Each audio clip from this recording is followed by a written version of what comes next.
Hello everyone. बेटा आज हम शुरू कर रहे हैं chapter number 4 structure of atom. इस चैप्टर में बेटा हम पढ़ेंगे कि एटम की स्ट्रक्चर कैसी होती है।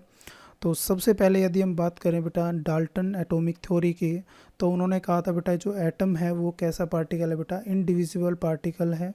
मींस एटम को आप फर्दर डिवाइड नहीं कर सकते। लेकिन जैसे जैसे 19वीं सेंचुरी के आसपास जो है साइंटिस्ट ने एक्सपेरिमेंट किए और उन्होंने पता लगाया कि जो एटम है उसको भी हम फर्दर डिवाइड कर सकते हैं।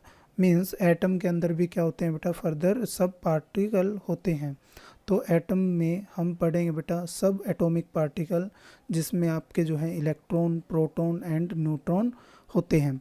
तो सबसे पहले यदि हम बात करें बेटा, सबसे पहले इस रिसर्च की थी बेटा जे थॉमसन ने।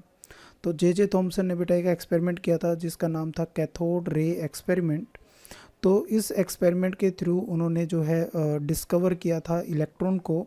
तो इलेक्ट्रॉन क्या होता है बेटा, इलेक्ट्रॉन एक सब एटॉमिक पार्टिकल है और इलेक्ट्रॉन पे जो चार्ज होगा वो कितना होता है बेटा 1.6 इंटू 10⁻⁻19 कूलम।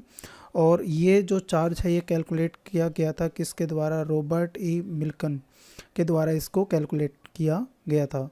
इसके बाद है बेटा mass of electron. Mass of electron आपका जो होता है वो कितना होता है बेटा 9.1 इंटू 10⁻31 किलोग्राम। इसके बाद बेटा जो है प्रोटॉन की जो रिसर्च थी या फिर प्रोटॉन की जो डिस्कवरी थी वो किसने की थी बेटा, गोल्डस्टीन ने की थी। किसने की थी बेटा, गोल्डस्टीन ने। और इन्होंने जो एक्सपेरिमेंट किया था वो कौन सा एक्सपेरिमेंट था बेटा, एनोड रे एक्सपेरिमेंट। कौन सा, एनोड रे एक्सपेरिमेंट। जो इससे पहले जो है थॉमसन ने जो एक्सपेरिमेंट किया था वो तो क्या था बेटा, कैथोड रे एक्सपेरिमेंट। और इन्होंने कौन सा एक्सपेरिमेंट किया था, एनोड रे एक्सपेरिमेंट। और इन्होंने जो है एक्सप्लेन किया था एक प्रोटॉन को, और प्रोटॉन जो होता है उस पर जो चार्ज होता है वो कितना होता है बेटा, पॉजिटिव चार्ज, है ना। जितना इलेक्ट्रॉन पे नेगेटिव चार्ज होता है इन मैग्नीट्यूड, उतना ही जो है प्रोटॉन पे जो है बेटा पॉजिटिव चार्ज होगा इन मैग्नीट्यूड। इसके बाद जो बेटा मास ऑफ प्रोटॉन है वो कितना होता है बेटा 1.67 इंटू 10⁻⁻24 ग्राम। तो यदि हम मास ऑफ प्रोटॉन की बात करें तो जो है ये जो है 1840 गुना ज़्यादा होता है इसका mass as compare to mass of an electron. इसके बाद बेटा जो है जे चैडविक जो है इन्होंने एक्सपेरिमेंट किया था बेटा, और इन्होंने जो है डिस्कवर किया था किसको, न्यूट्रॉन्स को। किसको डिस्कवर किया था बेटा, न्यूट्रॉन्स को। तो चैडविक ने क्या किया था बेटा, बम्बार्डमेंट की थी अल्फा पार्टिकल की। अल्फा पार्टिकल क्या होते हैं बेटा, हीलियम का जो न्यूक्लियस होता है, हीलियम का एटॉमिक नंबर 2, एटॉमिक जो है इसका मास कितना होगा बेटा 4। तो इसका जो न्यूक्लियस होता है उसी को हम क्या बोलते हैं, अल्फा पार्टिकल। तो इन्होंने जब बम्बार्डमेंट की थी लाइट एलिमेंट के ऊपर, तो इन्होंने ऐसे पार्टिकल मिले थे जिनके ऊपर कोई चार्ज नहीं था। उन पार्टिकल के ऊपर क्या नहीं था बेटा, कोई भी चार्ज नहीं था, बट उनका जो मास था वो किसके इक्वल था बेटा, मास ऑफ प्रोटॉन के इक्वल था। तो उन्होंने उनको नाम दिया न्यूट्रॉन। क्या नाम दिया बेटा, न्यूट्रॉन। तो यदि हम बात करें बेटा हाइड्रोजन के आइसोटोप्स की, प्रोटियम की, तो प्रोटियम में क्या होता है बेटा, एक ही जो है यहाँ पर एटॉमिक नंबर है और एक ही एटॉमिक मास है। तो यहाँ पर क्या होता है बेटा, जो है न्यूट्रॉन इसके अंदर क्या रहता है, एब्सेंट रहता है। इस जो है आइसोटॉप्स के अंदर कोई भी क्या नहीं होता बेटा, इसके अंदर कोई भी जो है न्यूट्रॉन नहीं होता। इसके बाद बेटा जो हमारे पास जो एटॉमिक मास होता है बेटा, एटॉमिक मास वो होगा किसके इक्वल, मास ऑफ प्रोटॉन, जो भी प्रोटॉन है बेटा, plus mass of neutron, mass of neutron, है ना। और जितने भी नंबर ऑफ जो है उसके अंदर प्रोटॉन और न्यूट्रॉन है, उन सब के मास के इक्वल क्या होता है बेटा, एटॉमिक मास होता है किसी भी एटम के अंदर। इसके बाद है बेटा एटॉमिक मॉडल। तो यहाँ तक हमें ये पता चल गया था बेटा कि जो एटम है उसके अंदर क्या क्या होगा, उसके अंदर जो है इलेक्ट्रॉन होंगे, उसके अंदर जो है प्रोटॉन होंगे और उसके अंदर जो है न्यूट्रॉन होंगे। इसका चार्ज होगा वो नेगेटिव होगा, इसका जो चार्ज होगा वो पॉजिटिव होगा, और ये कैसा होता है बेटा, न्यूट्रल। इस पर कोई चार्ज नहीं होता, तो जीरो चार्ज हम इसको कह सकते हैं। लेकिन अभी तक हमें ये नहीं पता था कि ये जो चार्ज है या जो ये सब एटॉमिक पार्टिकल है ये किसी भी एटम के अंदर किस तरह से जो है अरेंज है। तो इसके ऊपर जो है कई मॉडल आए थे बेटा। तो सबसे पहला जो मॉडल इसके ऊपर दिया था बेटा वो दिया था थॉमसन ने। किसने दिया था बेटा, थॉमसन ने। तो थॉमसन एटॉमिक मॉडल आया, उसके बाद फर्दर जो है बेटा रदरफोर्ड मॉडल आया, उसके बाद जो है बोर मॉडल आया। तो एक एक करके हम तीनों मॉडल्स को पढ़ेंगे। तो लेकिन आज के टाइम में जो हमने जो अडोप्ट किया है बेटा वो क्या है, quantum mechanical model of atom. इन तीनों में से हम कोई मॉडल आज के टाइम में नहीं पढ़ते हैं, लेकिन ये जो चीज़ें हैं आप क्वांटम मैकेनिकल मॉडल ये आप पढ़ोगे हायर क्लासेस के अंदर। तो अभी हमने सिर्फ और सिर्फ क्या पढ़ना है बेटा, ये तीनों मॉडल आपके सिलेबस में, तो तीनों मॉडल आपने पढ़ने हैं। तो सबसे पहले हम बात करते हैं थॉमसन एटॉमिक मॉडल की। तो थॉमसन एटॉमिक मॉडल जो है इसको वाटरमेलन मॉडल भी कहा गया। और उन्होंने क्या कहा कि जो सीड्स जो होते हैं, जो वाटरमेलन के अंदर जो है बेटा सीड्स जो होते हैं, उनको उन्होंने कहा कि ये क्या होते हैं बेटा, नेगेटिव चार्ज। एंड जो है बाकी जो रेडिश पार्ट होता है उसको उन्होंने क्या कहा बेटा, पॉजिटिव स्पीयर। तो इस तरह का मॉडल उन्होंने दिया था। और यहाँ पर ये जो मॉडल था ये सिर्फ एक चीज़ एक्सप्लेन कर पा रहा था, न्यूट्रल जो है, न्यूट्रल जो है आपका एटम होगा, जो एटम है वो कैसा होगा बेटा, न्यूट्रल होगा, है ना। मतलब इसके ऊपर जितना नेगेटिव चार्ज है उतना ही पॉजिटिव चार्ज होगा। तो ओवरऑल जो एटम होगा वो कैसा होगा बेटा, न्यूट्रल होगा, है ना। तो ये जो है उन्होंने जस्टिफाई किया था। लेकिन ये जो उनका मॉडल था ये जो है कुछ टाइम बाद ही क्या हो गया था बेटा, डिस्कार्डेड हो गया था, या फिर ये फर्दर इसके अंदर जो है रिसर्च रदरफोर्ड ने की थी। तो रदरफोर्ड एटॉमिक मॉडल वो थोड़ा सा जो है इससे एडवांस था बेटा। तो इन्होंने क्या किया था, इन्होंने एक एक्सपेरिमेंट किया जिसको हम कह सकते हैं बेटा अल्फा रे स्कैटरिंग एक्सपेरिमेंट। तो ये बड़ा ही फेमस एक्सपेरिमेंट था। और इन्होंने क्या किया था बेटा, इन्होंने एक जो है गोल्ड की फॉइल ली, मतलब एक बहुत पतली शीट ली, किसकी बेटा, गोल्ड की। तो गोल्ड की ही क्यों ली, क्योंकि गोल्ड जो होता है उसको आप जो है ये मेलिएबल होता है। ये कैसा होता है बेटा, मेलिएबल। मेलिएबल का मतलब इसको आप एक थिन सीट के अंदर क्या कर सकते हैं बेटा, इसको चेंज कर सकते हैं। तो एक थिन सीट के अंदर यदि हम देखेंगे तो जितने भी एटम होंगे वो क्या होंगे, जो है एक लाइन के अंदर जो है प्रेजेंट होंगे। तो इसलिए इन्होंने किसको चूज़ किया बेटा, गोल्ड को चूज़ किया।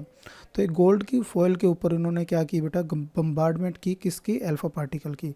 तो यहाँ से हम चेक करेंगे तो यहाँ से को किस पार्टिकल की बेटा, अल्फ़ा पार्टिकल की इन्होंने क्या की थी, जो है बम्बार्डमेंट की इसके ऊपर। तो इन्होंने क्या पाया कि यहाँ पर जो most of the alpha particle थे वो आपके जो है passes through the foil undeflected.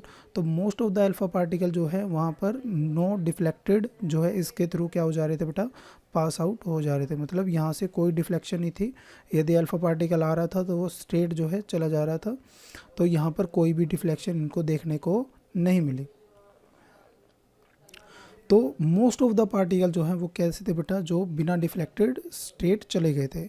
उसके बाद सेकंड जो इनकी ऑब्जर्वेशन थी वो ये थी बेटा, जो कुछ जो अल्फ़ा पार्टिकल थे वो स्मॉल एंगल पे क्या हो रहे थे बेटा, डिफ्लेक्ट हो रहे थे। जैसे आप यहाँ पर देख पा रहे हो, यहाँ पर जो है स्मॉल एंगल पे क्या हो रहे थे बेटा, डिफ्लेक्ट हो रहे थे। जैसे ये इसके पास आएगा तो इधर से क्या हो जाएगा बेटा, डिफ्लेक्ट हो जाएगा एट अ स्मॉल एंगल। इसी तरह से यदि कोई पार्टिकल यहाँ पे इसके पास आएगा तो बेटा यहाँ से क्या हो जाएगा, स्मॉल एंगल पे डिफ्लेक्ट हो जाएगा। और थर्ड इनकी जो ऑब्जर्वेशन थी, 1 आउट ऑफ एवरी 12,000, 12,000 में से एक पार्टिकल ऐसा भी था बेटा जो हमारा क्या हो रहा था, रीबाउंड हो रहा था। रीबाउंड का मतलब सेम पाथ से वापस जा रहा था, है ना। तो ये क्या था बेटा, बहुत कम पार्टिकल थे। आप कह सकते हो कि 1 पार्टिकल आउट ऑफ जो है 12,000, ये बहुत ही कम जो है पार्टिकल थे जो क्या हो रहे थे बेटा, रिबाउंड हो रहे थे। तो इस ऑब्जर्वेशन से क्या रिजल्ट निकल के आया बेटा, तो जो है रदरफोर्ड ने कहा कि जो एटम होता है उसके अंदर जो है बहुत सारा जो है एम्प्टी स्पेस प्रेजेंट रहता है। कैसा स्पेस होता है बेटा, एम्प्टी स्पेस उसके अंदर क्या रहता है बेटा, प्रेजेंट रहता है। दूसरा है बेटा, atom consist centrally placed positively charge nucleus. तो बेटा यहाँ पर उन्होंने दूसरा ये कहा था कि जो सेंटर है उसके अंदर क्या होगा बेटा, कोई ना कोई जो है पोस्टली चार्ज न्यूक्लियस होगा। मतलब वहाँ पर जो है कोई ना कोई पॉजिटिव चार्ज प्रेजेंट होगा। ऐसा क्यों, क्योंकि अभी हमें ये पता था बेटा कि जो पॉजिटिव है वो पॉजिटिव को क्या करेगा बेटा, रिपेल करेगा। पॉजिटिव पॉजिटिव क्या करेगा बेटा, रिपेल करेगा।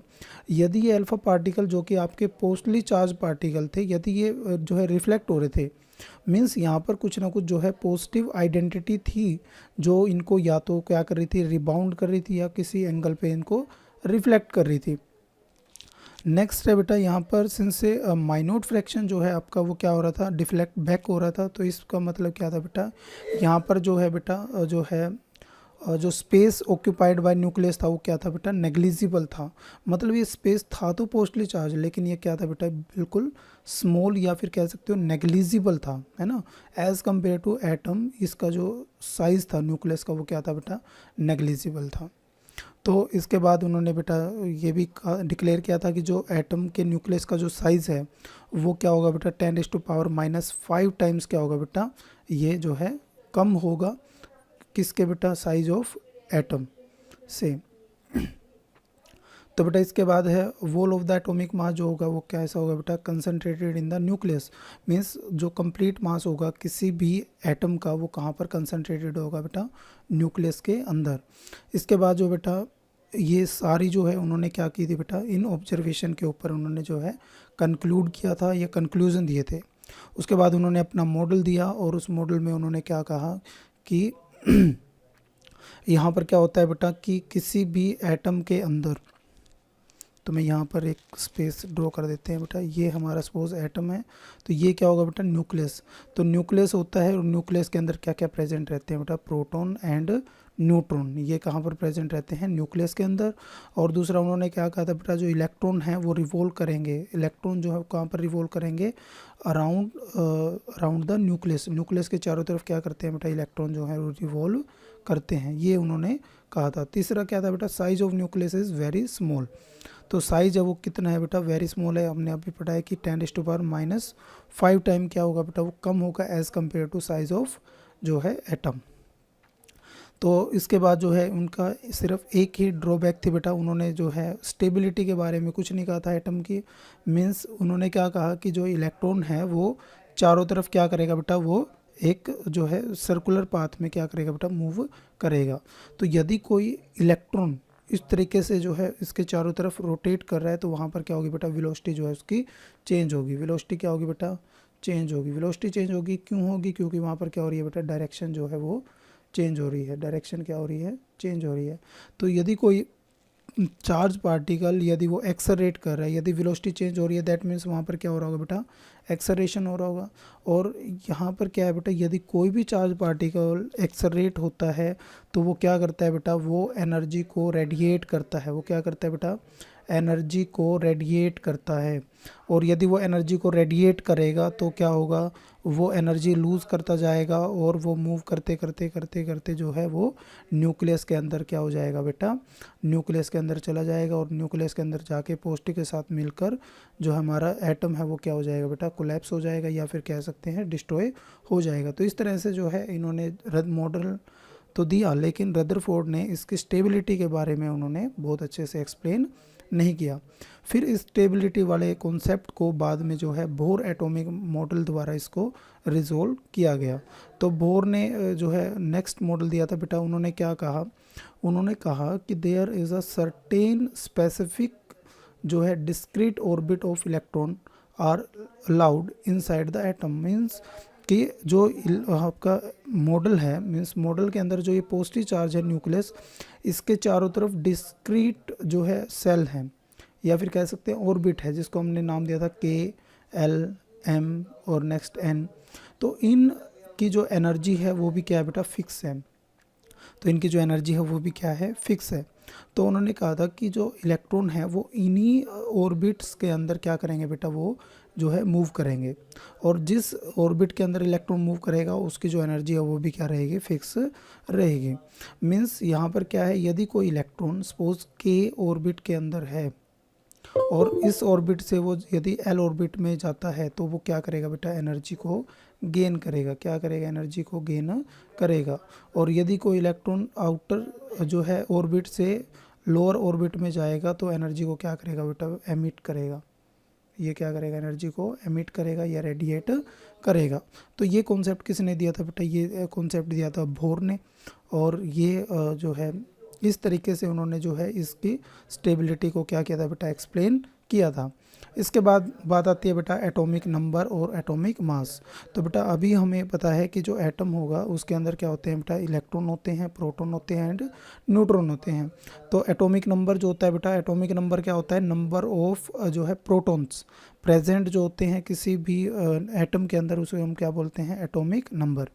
तो एटॉमिक नंबर क्या होगा बेटा, एटॉमिक नंबर को हम जेड से जो है लिखते हैं, इसको डिनोट करते हैं। तो ये किसके इक्वल होगा बेटा, नंबर ऑफ प्रोटॉन, या फिर ये हमारा होगा नंबर ऑफ इलेक्ट्रॉन।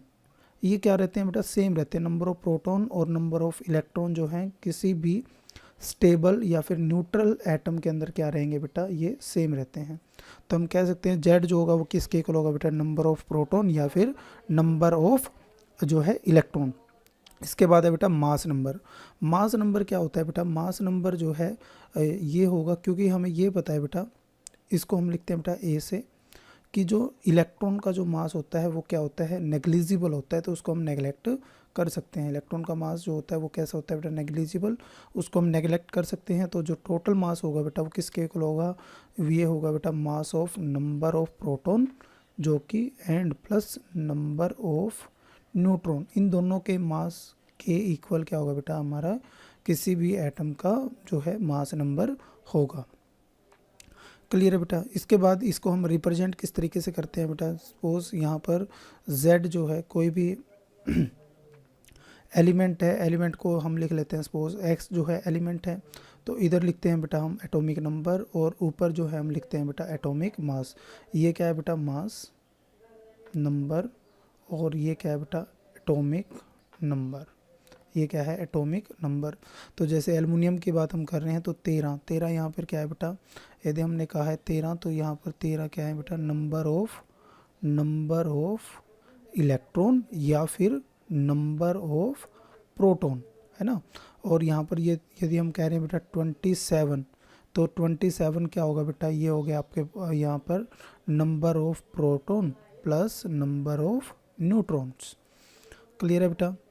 तो यहाँ पर जो है हम कैलकुलेट कर सकते हैं किसी का भी जो है number of proton and neutron. तो यहाँ पर देखिए जैसे जो है क्लोरीन है, क्लोरीन का एटॉमिक नंबर कितना है बेटा, ये है एटॉमिक नंबर, और ये क्या है बेटा, एटॉमिक मास। तो ये क्या होगा बेटा, यदि हम 35 लिखेंगे तो ये किसके इक्वल होगा बेटा, नंबर ऑफ जो है proton plus number of neutron, है ना। और ये 17 क्या होगा बेटा, नंबर ऑफ जो है इलेक्ट्रॉन भी लिख सकते हैं या फिर नंबर ऑफ प्रोटॉन।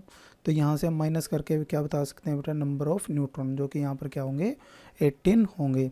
तो इसके बाद है बेटा distribution of electron in various shell, कि अब ये तो हमें पता चल गया कि जो सेल होंगी किसी भी एटम में क्या होगा, अंदर न्यूक्लियस होगा जिसमें जो है number of proton and number of जो है न्यूट्रॉन होंगे। उसके बाहर क्या होंगे बेटा, सेल होंगी, फर्स्ट सेल है ना, second shell and third shell, और इसकी नंबरिंग हमें पता है बेटा KLM, इस तरह से इनकी क्या होगी, नंबरिंग होगी।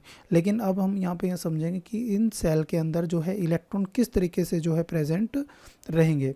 तो यदि हम फीलिंग की बात करें तो यहाँ पर हमारे पास जो रूल है बेटा वो क्या होता है, नंबर ऑफ इलेक्ट्रॉन जो है प्रेजेंट इन एन जो है पर्टिकुलर सेल, वो किसके इक्वल होता है बेटा, 2n²। किसके इक्वल होता है, 2n²। तो इसका मतलब क्या है बेटा, जो K सेल है, मतलब फर्स्ट जो सेल है उसके अंदर मैक्सिमम नंबर ऑफ इलेक्ट्रॉन कितने होंगे, 2, है ना। L सेल के अंदर मैक्सिमम नंबर ऑफ इलेक्ट्रॉन कितने होंगे बेटा, 8, और M इसके अंदर कितने होंगे बेटा, मैक्सिमम 18, और N इसके अंदर मैक्सिमम नंबर ऑफ इलेक्ट्रॉन कितने होंगे बेटा, 32।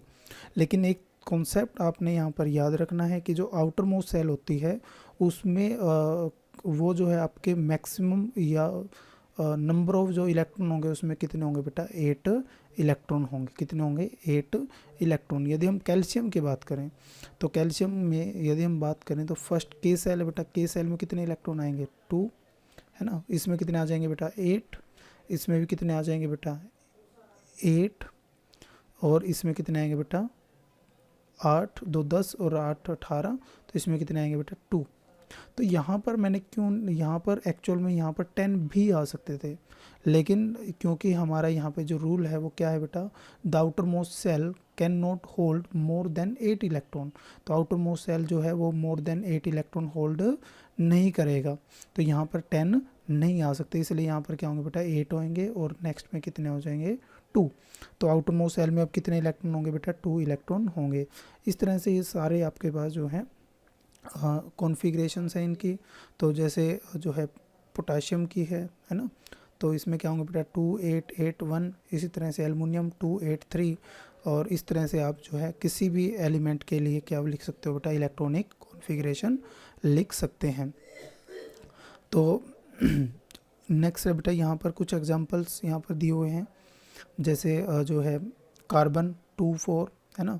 तो एक और चीज़ है बेटा, जो आउटर मोस्ट में जो नंबर ऑफ इलेक्ट्रॉन होते हैं उन्हीं को हम क्या बोलते हैं बेटा वैलेंसी ऑफ द जो है एटम, उसी को हम क्या बोलते हैं बेटा वैलेंसी ऑफ द एटम। तो यहाँ पे यदि हम बात करें, सबसे पहले हम बात करते हैं hydrogen helium lithium barium boron. तो यहाँ पर जो आउटर मोस्ट में है बेटा, यहाँ पर देखोगे तो आउटर मोस्ट में कितने हैं बेटा, यहाँ पर 1 है, यहाँ पर जो है 2 है, 2 में क्या होगा बेटा एक कम्प्लीटली ऑक्यूपाई है। तो या तो आउटर मोस्ट में कितने इलेक्ट्रॉन हो 2 है ना, या फिर आउटर मोस्ट में कितने होंगे बेटा 8। तो या तो आउटर मोस्ट में 2 होंगे या 8 होंगे, तो उसी सेल को हम क्या बोल सकते हैं कि वो जो है नोबल गैस कॉन्फ़िगरेशन हो गया है, या फिर कह सकते हैं कि वो स्टेबल है। तो यहाँ पे 2 है, तो इसलिए हमने इसकी जो है वैलेंसी क्या बोली है बेटा 0। इसमें क्या है बेटा 1 है तो 1 है, तो 2 है तो इसमें 2 होगी बेटा, 3 है तो इसके लिए 3 होगी।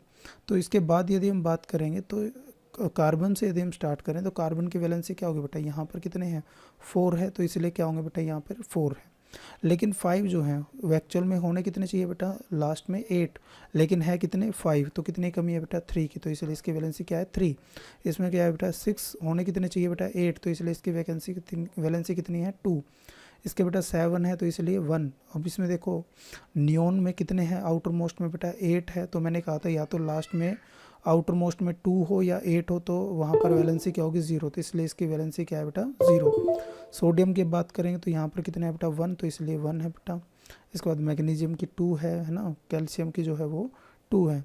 तो इस तरीके से हम बेटा यहाँ पर क्या बता सकते हैं, किसी भी एलिमेंट की जो है वैलेंसी हम बता सकते हैं।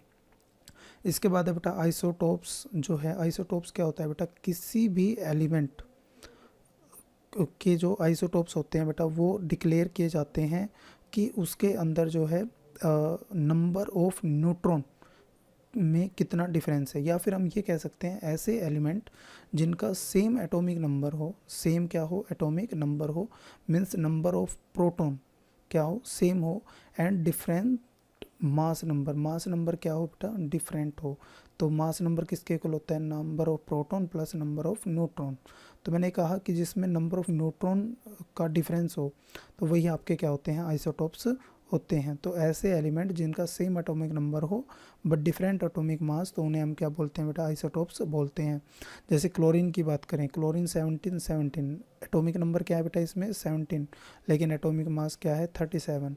तो यदि हम यहाँ पे बात करें तो यहाँ पर क्या है बेटा नंबर ऑफ प्रोटॉन कितने हैं इसके अंदर, जो है 17 है ना।